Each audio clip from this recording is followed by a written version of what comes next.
आज हम बीएफएसआई को डिटेल में समझेंगे। जैसे कि लास्ट कुछ वीडियोस में आपको बताया गया था, बीएफएसआई का मतलब banking, financial services and insurance होता है। ये एक ऐसी इंडस्ट्री है जिसमें फाइनेंशियल प्रोडक्ट एंड सर्विसेज में डील किया जाता है। इसमें सारे banks, financial companies, asset management companies, insurance and shares broking companies शामिल हैं। अगर इसको और भी आसान भाषा में समझा जाए तो बैंक्स में प्रोडक्ट एंड सर्विसेज जैसे current accounts, saving accounts, loans, credit cards, insurance होते हैं।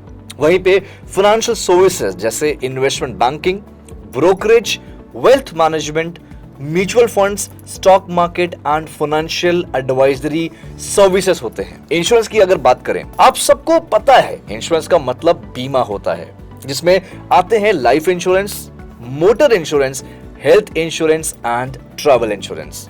चलिए अब समझते हैं ये इंडस्ट्री कितनी बड़ी है, यानी कि बीएफएसआई इंडस्ट्री कितनी बड़ी है और बीएफएसआई का इंडियन इकोनॉमी में कैसे कंट्रीब्यूशन है। अगर दोस्तों वर्ल्ड लेवल की बात करें, बीएफएसआई वर्ल्ड की सबसे बड़ी इंडस्ट्री में से एक है। 2023 में इसका वर्ल्ड मार्केट वैल्यू $44.2 ट्रिलियन था, जो कि बहुत बड़ा फिगर है दोस्तों। वही अगर भारत की बात की जाए तो बीएफएसआई इंडिया की सेकेंड लार्जेस्ट इंडस्ट्री में से है, जिसका जीडीपी यानी ग्रॉस डोमेस्टिक प्रोडक्ट जो है वो लगभग 7% का योगदान है। बीएफएसआई लाखों लोगों को रोजगार देता है, नौकरी देता है। ये सेक्टर इकोनॉमिक डेवलपमेंट को भी बढ़ावा देता है। जैसे इंडस्ट्री सेविंग्स और इन्वेस्टमेंट को बढ़ावा देकर छोटी बड़ी कंपनीज को लोन प्रोवाइड कराती है, जिसके जरिए उनका इनिशियल डेवलपमेंट होता है और वो कंपनीज काफी ग्रो करती है। इसके अलावा फाइनेंशियल इंक्लूजन में भी इसका रोल बहुत ज्यादा होता है दोस्तों। बैंकिंग प्रोडक्ट्स और सर्विसेज को हर उस जगह प्रोवाइड किया जाता है जहां पे बैंकिंग की सर्विसेज नहीं पहुंचती। आप भी देखते होंगे गांवों में बहुत सारे ऐसे कस्बे होंगे, बहुत सारे ऐसे गांव होंगे जहां पे बैंकिंग सर्विसेज नहीं पहुंचती थी।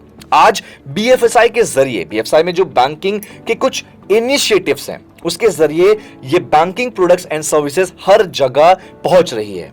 एग्जाम्पल के तौर पे जनधन योजना, जिसके तहत कई करोड़ लोगों ने अपना अकाउंट खुलवाया था, जो कि एक सरकार की बहुत बड़ी पहल थी। दोस्तों, बैंक्स और फाइनेंस कंपनीज का एक खास रोल है इकोनॉमी में। ये पैसे के सर्कुलेशंस में मुख्य भूमिका निभाते हैं। ध्यान से समझिएगा इसको।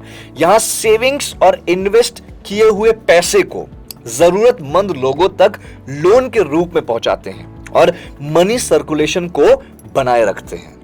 यहां तक कि बीएफएसआई इंडस्ट्री के कुछ ऐसे सर्विसेज हैं जिसके जरिए हम अपने फाइनेंशियल रिस्क या लाइफ के रिस्क को कम करते हैं या फिर मैनेज करते हैं।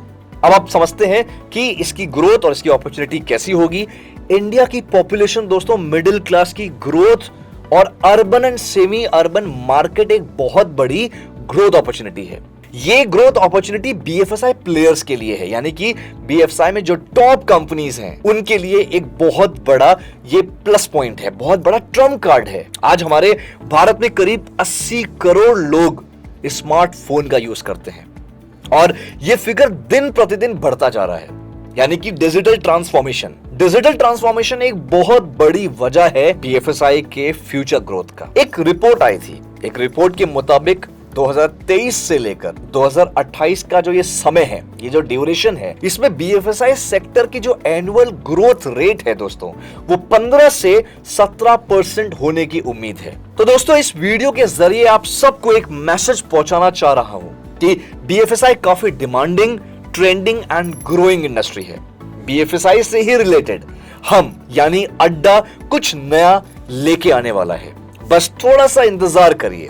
तारीख है 23 जुलाई। जी हाँ, अपने जहन में ये तारीख रख लीजिए, 23 जुलाई, जहां पे आपको कुछ सरप्राइज मिलेगा। और बेशक दोस्तों, ये जो सरप्राइज होगा ये आपके करियर के लिए बहुत बड़ा पॉजिटिव सिग्नल होगा। तो दोस्तों, जुड़े रहिए, स्टे ट्यून विद अड्डा 24/7। अपने ऊपर काम करते रहिए, पढ़ते रहिए, बढ़ते रहिए। Thank you so much.